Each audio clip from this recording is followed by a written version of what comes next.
we're back again. Lowrider problems part 2. So, quick explanation. Last couple of months, anytime I drove the car, not that I'm driving it daily at the moment because the weather's still pretty shitty here, but anytime I would drive it, let's say moving off from, being stopped in traffic, or the little lip going in and out of your driveway, something like that, there was just like a little thud, kind of a clunking noise in the back. Nothing crazy, it didn't sound like anything was going to fall out of it or anything, but I would have sworn it was, for example, like an anti-roll bar bushing or something like that. I don't have anti-roll bars in that car, so it obviously wasn't that.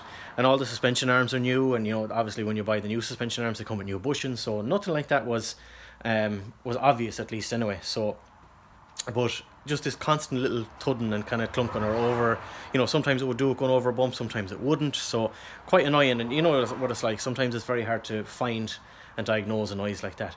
But a few weeks ago then, I was in to see my friend Paul. He runs a place called Galway Car Service Centre in the city here, just kind of on the edge of the city. I'll put his information down in the box. I was into him to get a white wall changed and to get the car aligned. It was never tracked or aligned since it was all put back together, so just to get it driving nice and straight. And while it was up on his lift, I did notice that the shock bushing, which presses into the hub, I'll put a picture of what I'm talking about in here, was torn. So I said, like, it had torn itself away from the metal sleeve that it sits into. So the only thing I could assume, I'll show you what I'm trying to explain. That's a factory shock right there. So obviously what some people call the hub or the spindle or knuckle or whatever, the shock sits onto it there. There would be a bushing here, and obviously the bushing would be centered, or the bolt would be centered in the bushing, and it was all pulled apart, if that makes sense. So obviously I thought, as soon as I saw it, I thought, oh yeah, sure, that makes sense, because obviously when I'm airing the car up, it's obviously putting downward pressure on the bushing as well, so it obviously just pulled itself apart, basically. So to solve that, I thought, right, I'll get maybe an OE bushing or something, because the ones that were in it, while they're a couple of years old, they have basically no work done. A couple of 100 miles is all they have done, and that should nowhere be enough to wreck a bushing so fast. So I went looking online, found OE bushings. They're like 21 or 22 euros each, so about 50 quid for the pair with a little bit of shipping. I was going to go with those, assuming OE would be better quality, but 2 or 3 listings down from that was polyurethane bushings. So I went ahead and ordered those, one per side. It's very, very nice that it's a 2-piece bushing. It means I don't have to go messing around with presses or threaded bars and banging things in with sockets and stuff like that. It should be easy enough to get those in. I have double checked it and offered it up to where it fits into the factory shock. It'll be absolutely fine, and then just press the sleeve through. So we have the 2 of those. They were only €2 more expensive than the OE bushings, so for like 55 euros I have polyurethane bushings. Now the same issue might occur, I really don't know, but it's worth a shot to find out. It's not expensive anyway. So first step is bring the car in, take out the back seat again, pull out the shocks, and I guess just figure out a way to get the factory shocks out of the rear hub. I got a little bit ahead of myself, to be honest, and as you can see by the array of things on the ground, it was a bit of a pain, but anything like that is on the ground. While doing it on the ground, I mean. But anyway, bushing is out. Came out, I won't say terribly difficult, but bit of a pain. So what I ended up doing was drilling around all the rubber, which was knackered anyway. I tried to kind of just, sometimes if you get a bit of it lifted and eventually it'll start to kind of slide out. Didn't work. We're going to try making a little pullers there wherever my bit of threaded bar is gone, but just started pulling the threads out of it. It's only thin bar anyway. So what I ended up doing was, where's it gone? My trusty friend, the die grinder. So once the bushing was out, as you can see here, I see where the hole is there at the back. I literally just kind of got in there with the die grinder and just kind of went back and forth, and as you know, those things eat material. So once I got a bit of a gap in it, it split up there, and it just hammered a couple of little taps out with the screwdriver. So next thing is clean up the hole, she said, and slide in our new bushing. Welcome to underneath the car. The camera is right in front of my face, so does it sound like I'm whispering in your ear? Is it kind of creepy, or does it get you going? You let me know in the comments. Anyway, right, I have one half of the bushing there lubed up and ready to rock. She fits straight in, not a bother to her. The other side there all lubed up, ready to go. Again, straight in again. Oh my goodness, yeah, fantastic. Now I'm hoping I don't have to like try and bait this lad through with a hammer or anything, but it's all kind of greased and stuff, so it should go in. Please, just that other fucking arm is in my way now. Hang on a second now. Come on, you bitch. There we go. Okay. We're through that side. Maybe we'll give it a few little taps of the persuader there to get it through to the other side. And hopefully not push out the other side of the bushing, you know.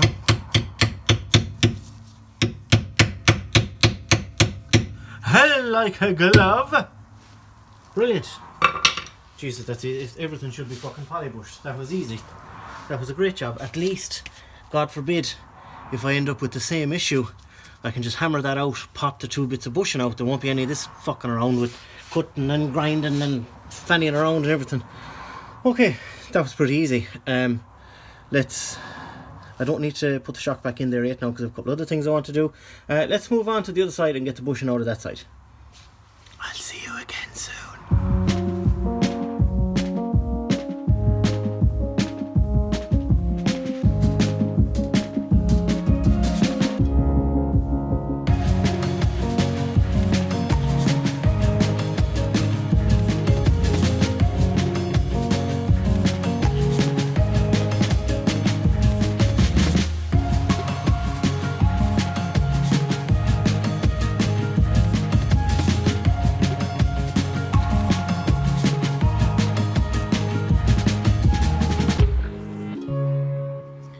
Okay,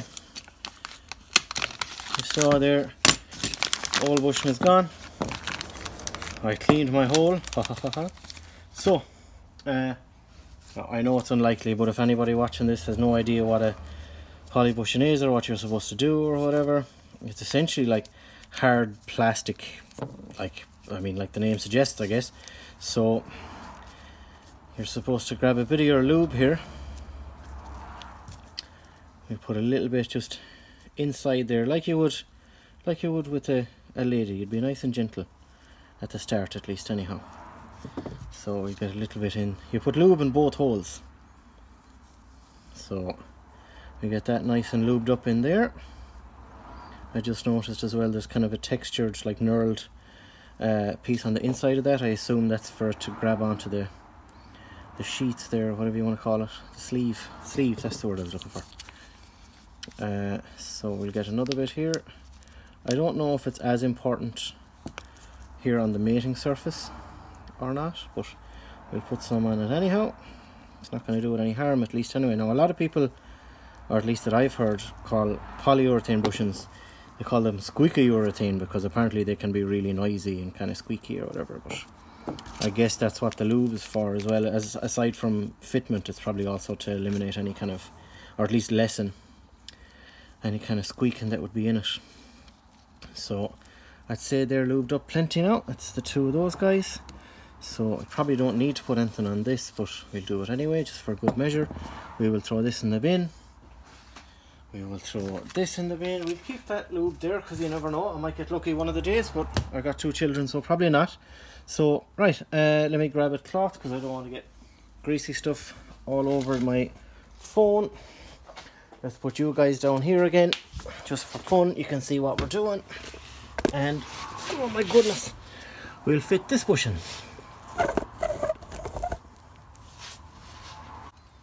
So, here we go. Obviously, same process as the other side. God, it's a joy to push those in. That is unreal. Like I said, I don't know if I mentioned this already in the video, but I've never put polybushings. Oh no, I did actually. I forgot. I just put them in the subframe thing at the front there, but they were a pig. I guess they were just such a tight fit that I can't reach that from there. Such a tight fit that it was extremely difficult to get the front part of the subframe in through them again.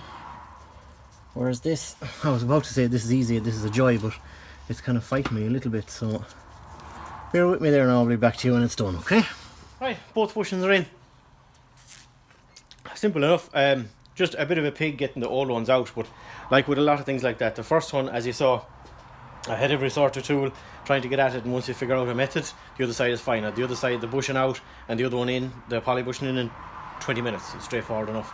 So next thing I have to do now, for the time being, is I need to put the standard shocks back into it, this one and this one, so I can drive the car out, get it out of the shed for a few minutes, and I'll show you why. So I moved the car because I'm going cutting some stuff and welding some stuff, and I don't want any sparks flying up and hitting the car. So what I'm going to cut and weld is this. Now, I think I explained this before, but I don't remember for sure. That distance there to there is wider on the air shocks than it is on the factory shocks that we just put back in the car. It's 52mm there, and it is 30mm, or 40mm, sorry. I can't remember if it's 30 or 40. Either way, no, it's 40mm. It's 40mm. And the other one, on the standard shock. So what I had been doing was a bolt straight through there. Now, I'm not going to put all these on because I'm sure you can imagine what I'm talking about, but I had a couple of washers spaced there, then it went through the bushing, a couple of more washers there, and then a bolt at the end, or a nut, sorry, at the end. Now, I don't really like that. It doesn't seem like, probably all, you know, once it all clamps together, it's probably okay, but it just, I don't know, it just didn't seem beefy enough, for want of a better word. So what I'm going to do is, I've got a length of steel here, which is 30mm this way, 6mm that way, the exact same as this, 6mm here to here, 30mm here to here. So what I'm going to do is clean the inside of both sides of this, cut a strip of that, like 2 strips of it, the same distance there to there, bevel both of them a little bit, and essentially weld a strip of that in here and a strip of that in here, and then run my cut my hole again for the bolt. It'll be straightforward enough. So let's cut up a bit of that and see how it fits.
So you've seen my little, they look like chocolate bars.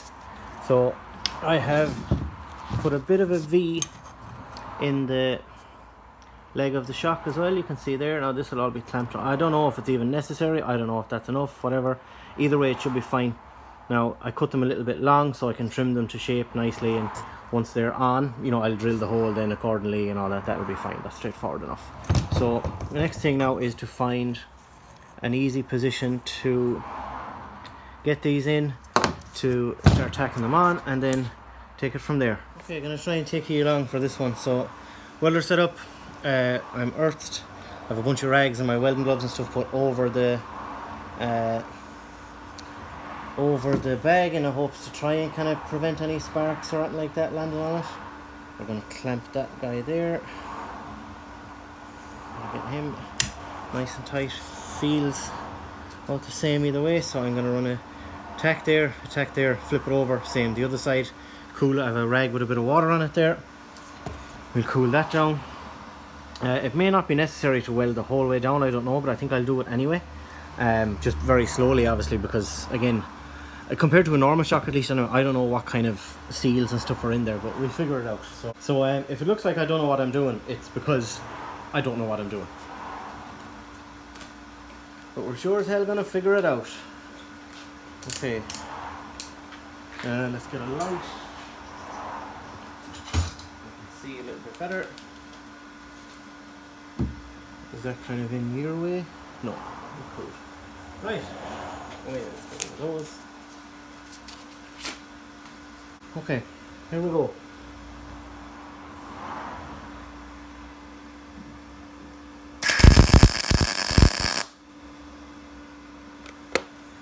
That's alright. Okay, let's go down here.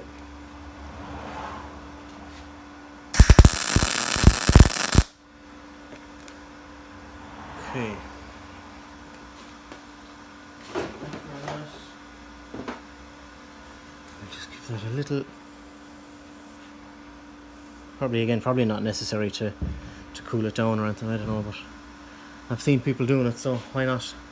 Let's try that. Okay, let's flip it over. Yeah, there's no heat at all going up into that. I figured there wouldn't be, like, but better to be safe than sorry.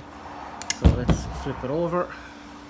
Put all our protective stuff on top of the bag again. Like, I know it seems silly putting essentially a flammable rag on top of something that could potentially go on fire, but I'd rather it put the rag on fire and we have a split second to move it instead of melting the bag, you know? So, right, let's do this one.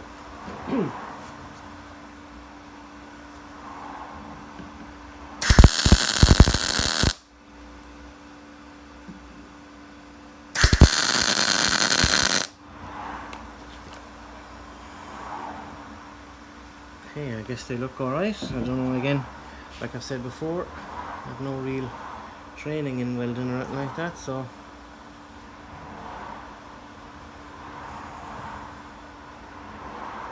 there's definitely plenty of heat in it. Yeah, okay. Right, let's get rid of that for a second. Get rid of this guy. Right, fuck it, let's just send it and weld the whole thing. See what happens, huh? Put it again, over here. Let's get my light. And let's see what happens.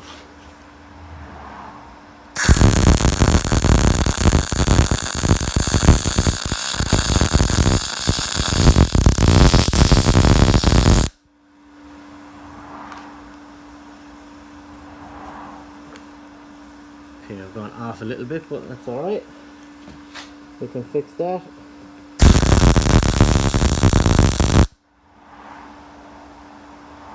That's okay.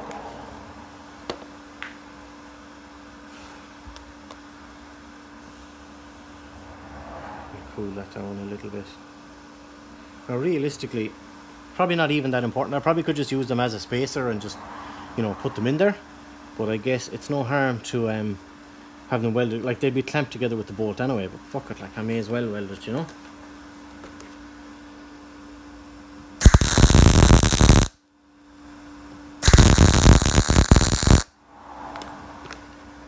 Okay, seems okay. Let's flip it over and do the other side. Oh, I nearly dropped my helmet. Any heat getting up there? No, not a bit. I'd say we're okay in regards to the heat, but let's stay on the safe side. Okay, let's try that again.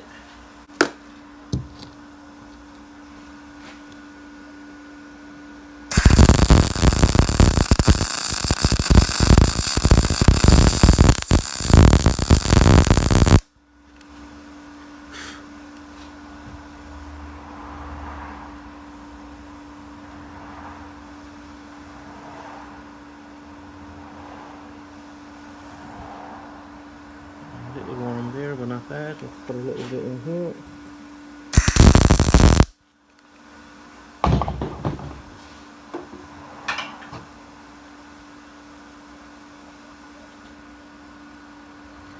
Cool that down a bit.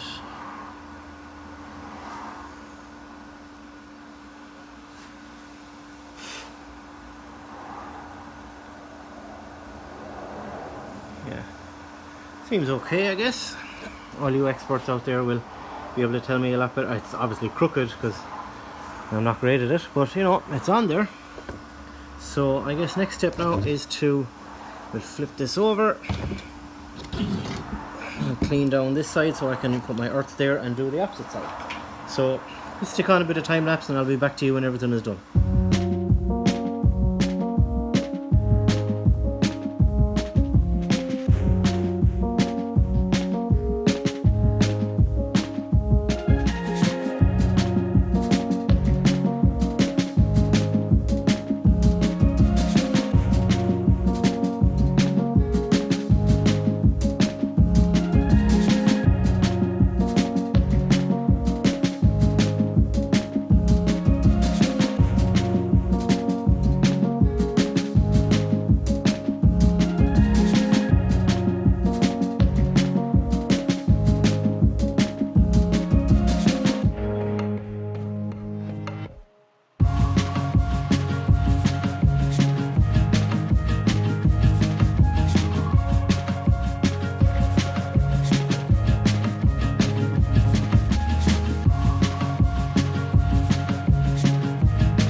So you've just seen the whole process.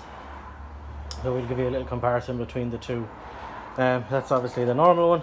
3mm plate just bent all the way around there and tacked on or welded on up there. So mine, it has the beefier plate in between on both sides. You could probably cut another bit of plate and, you know, put it in there and, you know, kind of seal it up, for want of a better word, but it's probably unnecessary. I've welded the what do you call it, like captive nut on the other side back in the original position, kind of rounded off the edges of that, like on both sides, just so it's not like super duper sharp, so you're gonna like maybe potentially rip up your fingers or whatever when you're putting it back together, and also just so it looks a bit tidier. If anyone ever happened to be looking at it, it wouldn't look like it was an obvious kind of, like, I was going to say a botch job, not a botch job, but just, you know, something that was done amateur. So let's put a little bit of paint on them, pull the car back in. I need to do a serious tidy up. I have a lot of stuff lying around the place from the last day or two doing this. I will throw them back in the car and hopefully that'll solve our problem. Well, it will solve our problem. Okay, we're back under the car again. So as you can see over there, with the polybush in, air shock back in, wheel back on. Same on this side, polybush in, air shock back in, a nice big beefy mount. It's a little bit tighter of a fit than I would like, you know, if you kind of tap it in with the hammer, but I'd rather that than it be too much of a gap. Everything back in nice and clean together. So it's time to get up first. Stick this wheel back on, put the car back on the ground and give it a little kind of bouncy up and down shake test, I guess, and see that the noise is gone. I'm confident it will be gone, but let's give it a shot anyway, just for fun. So the next day, yet again, has been kind of more of an ongoing process than it should have been. But anyway, good news and bad news. Bad news is put the car back down on the ground, you know, threw the wheels on, let it down on the ground, aired it up, give it a little bounce, still clunking. So I was very, very cross. So pulled them out again, thought just for fun, I'll try the factory suspension through the factory shocks and springs in the back, and even put the factory ones in the front as well, just to kind of eliminate as many possibilities as possible. Bounced it up and down, you know, just shoving it on the corner like that. No noise, no nothing, no clunking, banging, rattling, squeaking, nothing. Absolutely perfecto. So that leads me to believe that all the, say, like, every bolt is tight, all the bushings are in good shape, there's no ball joints that are worn out or anything like that, everything else is fine. So pulled them out again, put in the spare set of rear shocks that I have, just for curiosity more than anything else, because I thought maybe the original ones, the ones you've just seen me welding, like, even though they're brand new, you never know, it could be like a seal blown on the inside or something like that. But anyway, put in the spare set, bounced it up and down again, still thudding and banging. So I thought, what the fuck is going on here? So then I thought, look, maybe they're just noisy, maybe that's just the way they are. So I thought, fuck it, you know what, I'm just going to live with it, it'll be what it is, you know, so be it. If dealing with a little kind of clunk and a thud like that was the price I had to pay for having air suspension and it going up and down, so be it. But anyway, new day comes, and today I thought, right, I'll throw the original shocks back, or the ones you've just seen me doing all the fab work on. This is the good news, by the way. Threw the original shocks back in, and I thought, oh yeah, hang on a second now, they have dampening adjustment. So I have had them wound all the way soft since I've had the car. So when I just threw them in there now, I wound them all the way to the hardest. Aired it up, bounced it up and down, no noise. Now granted, you know, there's stuff loose in the boot and there's, you know, the back seat is out, so there's tools and stuff in there, but that's characteristic noise I've been hearing is gone. So I can only assume that, let's say if they were, when the shocks were at all the way softest, maybe it was just the shock hitting like the limit of its travel or something. It was just a little dunk dunk, like when it hit the limit of its travel. When I wind up the dampening, obviously it's harder for it to move, so maybe it's not hitting as much, if that makes sense. But either way, so what I'm going to do from here is, say it's wound, there's 9 position adjustability in it, I'll wind it back, say, to 7, try it again, wind it back to 5, try it again, and just kind of find that happy middle ground, because I don't want it to be rock solid on all 4 corners, or at least in the rear anyway. It wouldn't be that big of a deal if it was, but I'd rather it be comfortable as opposed to fucking bouncy, you know, like that. But either way, I'm going to consider the issue resolved. A little bit of a kind of unnecessary work, I guess. I mean, I could have literally just, if I'd known at the start, wound up the dampening, tried it again. But at least if you find yourself in this similar position, doing air suspension in a car, or even just in a car with dampening adjustment, and you find something like that and you see this video, try that first, whatever you do. So that's going to do it for now. time to throw this car back together and clean up the absolute shit show that the shed has become in the last couple of days, and keep it moving.